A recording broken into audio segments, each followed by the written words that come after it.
filmmaking is something that you almost can compare with having a conversation with a group of people around the table. I get really obsessed with the different ways people tell the same story and why we get attached to our versions of the truth.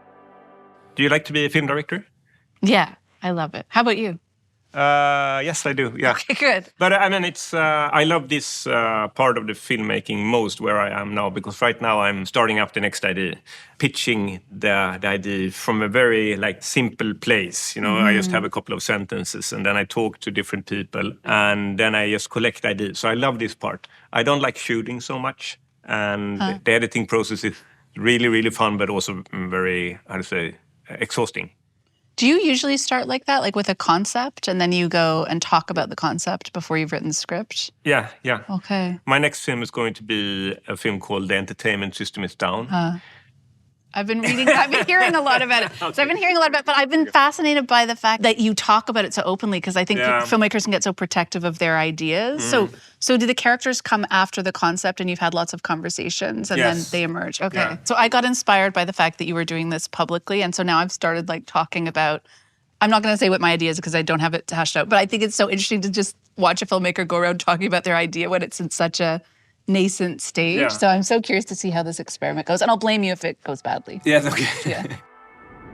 When I look at women talking, how many characters are in that film? And all of them have a quite big part. And how did you portion that when you were working with the script?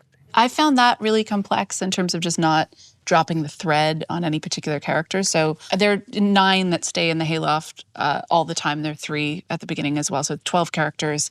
And I had to write a draft from each of their points of view. So I think I did actually 2 drafts where I just focused on one of those characters being the main character. And I made sure I did that for each one of them because I think it was so easy to drop the thread on one of the characters, and all the parts of the conversation impact everyone that's in the room. So just trying to track that and understand how someone who was not involved in one of the conversations might be transformed by it or might be impacted was really important. How did you do that with because you have a huge ensemble in your film? For me, it was the big part of that was to balance it when I was writing. It was interesting because, for example, when it comes to the island, then all the actors are basically present in every single scene. And I was thinking about that in your film also, that if you're shooting for 3 days and one of the actors actually have to just sit there and doesn't have anything to do for 3 days, it's quite hard to ask an actor to do that. At the same time that I actually wanted to see their faces and everything like that, I wanted to do quite wide shots. So I didn't have any possibility to say to them, we can have an extra that is replacing you. Did you also then think about who you were casting in terms of personality of people who would be okay with that? Because for me, I felt like I was really conscious that I was going to be asking actors to stay off camera for, with Ben Whishaw, he was often staying off camera for 3 to 4 days just writing notes. Okay, yeah, I thought, sure. You need an egoless person to do that and not get frustrated. Yeah. So were you conscious of that when you put the cast together, of making sure those people But there were actually some actors that said, no, I don't want to spend this time. I know how long you are shooting, and I know I'm too old to sit there and not do anything. So I will not tell you who it was, but but I think it's great when they do that because I want to be open about the process and how I'm going to do it. And I mean, when I look at your cast, they are big stars there that, of course, must have ego, right? I just felt like one person could destroy the hayloft. It could be lit on fire. Yeah. So I felt like we had to be so careful. And actually, nobody had an issue with it. And everybody, sometimes people were doing the same monologue 120 times by the time we worked our way around the room. And there was never a complaint about that. Then they were really there for each other in this really amazing way. Did you find, I guess that there were a couple of actors that you wanted to work with and you didn't know 100% which character they should play from the beginning. Yeah. And that you had to make a puzzle and, okay, this is how the ensemble will look and we put this person here and this actor in this role and so on. It was almost like putting together a repertory theater company or something. Yeah, where you sort of know the players and then you figure out what parts they should play in relation to each other. Did you have something that you felt like you learned from the process of making Triangle of Sadness that you'll carry forward? I didn't have a breakthrough moment when I was doing this film. And I always look for that breakthrough moment when you feel like, there something came up that I didn't expect to come up. And I felt like, wow, it really breakthrough and it became so much better than I could expect. When we started to shoot, on the island. Dolly de Leon comes into the film for real. I was very nervous if she is going to carry the role and manage to transform from the bottom of the hierarchy to the top of the hierarchy in 3 scenes, because that was basically how it was written.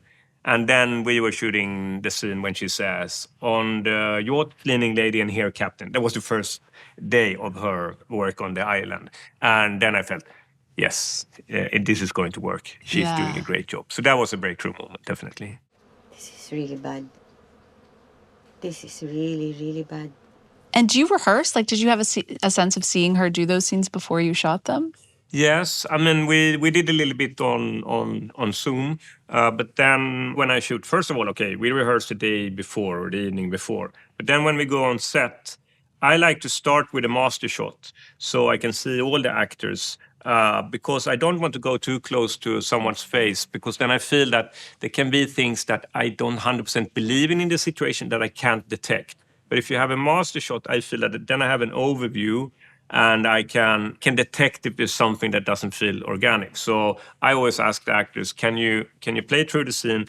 If you feel that there's a line that you don't want to go to, don't go there. And then we can try to figure out a way for you to get to the line. So it's a little bit of like a combination of improvisation and rehearsal in the beginning of the shooting day.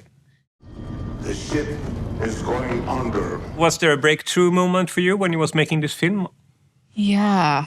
I feel like there were many of them. The thing about it was that I didn't know how to make this film. I'd never been on a set like it, where it's this thing where it's so much in one place and this chamber piece and this sense of how much do you break scenes up and how much do you let them run like a play. And so I felt like it was a constant process of discovery, and think what I had to let go of was this sense that people will think I don't know what I'm doing, because of course I didn't know what I was doing. I'd never made that movie before. And then I realized, well, this is actually how you are in every movie. And usually as the filmmaker, you're the least experienced person at your job.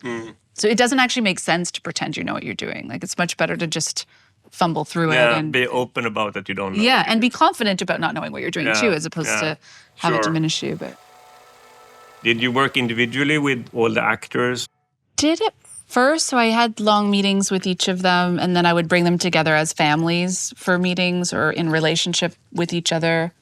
I always need at least a week of rehearsal in the dressed set. I just feel like having that time to rehearse in the actual space so that there's no figuring stuff out while the crew is standing around, which I find is just puts a certain amount of pressure on the actors. So we did have time to really work through a lot of stuff. But then with some of these people, like, I don't actually want to tell Claire Foy how to play a scene before she plays it, because I know what she's going to do is probably better than what I've imagined. And, you know, all of the actors in this, I kind of always wanted to see what their impulse was going to be before I imposed my ideas onto it. But it's hard, that balance, because you also don't want people to be flying in the wrong direction. I cannot forgive them. I will never forgive them.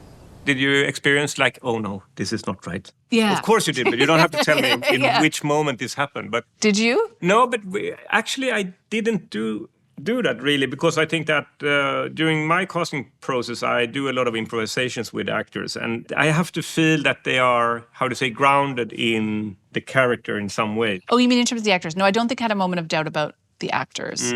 I had moments of doubt about my own Yeah, but that happens every day. So, yeah. I feel like in all of your films, there's this sense of people being unmasked.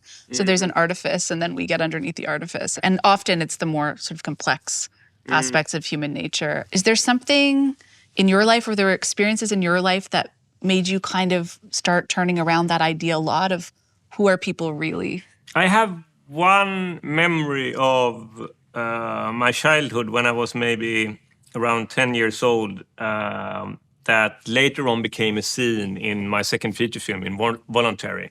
And it is that I'm almost falling asleep in the lap of my mother, and we are visiting the neighbors on the island of Styrsö, where I live. And all the adults have been drinking a little wine, so they get a little bit drunk and they have this conversation. And all of a sudden I hear my mother say to the man that is sitting across the table, "Johan, can't you look at me also when you're talking? Because it feels kind of strange when you're only looking at Elizabeth. If we are 3 people around the table, I think you should look at everyone around the table."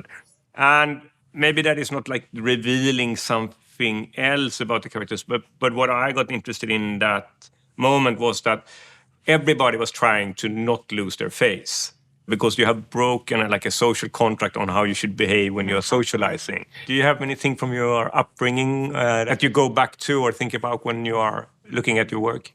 Yeah, I think that I come from a family of skeptics. So there's a sense that whatever story you're telling is probably not true or exaggerated or is somehow self-serving in some way. And I think it's a healthy impulse to have, but I think I get really obsessed with the different ways people tell the same story and why we get attached to our versions of the truth. What is memory and how do we grapple with what we're imposing on our memories to make sense of our lives? So yeah. And you feel that you get back to that kind of approach in all your movies, or? I think a lot of them, like there's a lot of dealing with different versions of the truth or trying to find a narrative or trying to not be so attached to them. Do you think about the audience at all when you're making a film, or? Yes, of course.